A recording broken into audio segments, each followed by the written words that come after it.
ఆధ్యాత్మిక విశేషాల కోసం ప్లీజ్ సబ్స్క్రైబ్ youtube.com/ఆలయ దర్శనం. సబ్స్క్రైబ్ చేసిన తరువాత కింద ఉన్న గంట సింబల్ మీద క్లిక్ చేయడం మర్చిపోకండి.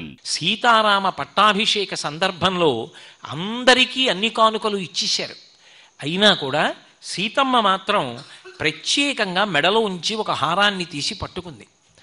సీతారాములు ఇద్దరుగా కనపడుతున్నా ఇద్దరు కారు ఒక్కటే.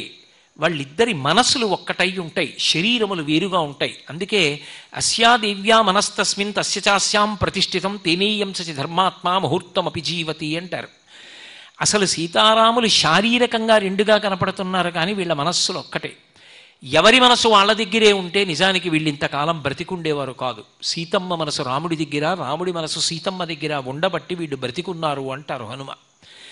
అంత గొప్ప సీతారాములలో సీతమ్మ తీసి హారం పట్టుకుంటే రామచంద్రమూర్తి అందరికీ అన్నీ ఇచ్చేశాం కదా, మళ్ళీ ఎవరి కోసం హారం పట్టుకున్నామని అడిగితే వాళ్ళిద్దరి యొక్క మనసులు ఒకటయ్యాయని ఎలా చెప్తారు? రాముడికి అర్థమైంది, అందరికీ కానుకలు ఇచ్చాం, అయినా మెడలో హారం తీసి పట్టుకుంది. ఎవరి కోసం? ప్రదేహి సువగే హారం యస్య తుష్టాసి భామిని పౌరుషం విక్రమో బుద్ధిర్యస్మిన్ నేతాని సంశయ. సీతమ్మ, నీ యొక్క దృష్టిలో అపారమైనటువంటి పౌరుషము, పరాక్రమము, తేజస్సు, ఇంద్రియ నిగ్రహము, పాండిత్యము, బుద్ధిమంతుడు అయిన వాడెవరున్నాడో అటువంటి వాడికి ఆ హారాన్ని అన్నారు. సీతమ్మ ఆ హారాన్ని స్వామి హనుమకిచ్చింది. కళ్ళకద్దుకుని మెళ్ళో వేసుకున్నారు స్వామి హనుమ. అంటే సీతారాముల చేత ఇంత గొప్పగా సత్కరింపబడినటువంటి మహాపురుషుడెవరు అంటే స్వామి హనుమ ఒక్కరే. మంగళాశాసనపరై వదాచార్య పురోగమై సర్వైశ్చ పూర్వైరాచార్యై సత్కృతాయాస్తు మంగళం.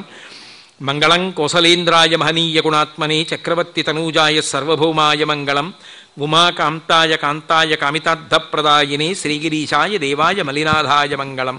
సర్వం శ్రీ ఉమామహేశ్వర పరబ్రహ్మార్పణమస్తు. స్వస్తి.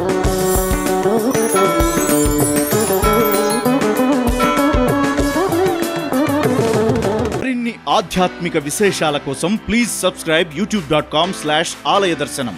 సబ్స్క్రైబ్ చేసిన తరువాత కింద ఉన్న గంట సింబల్ మీద క్లిక్ చేయడం మర్చిపోకండి.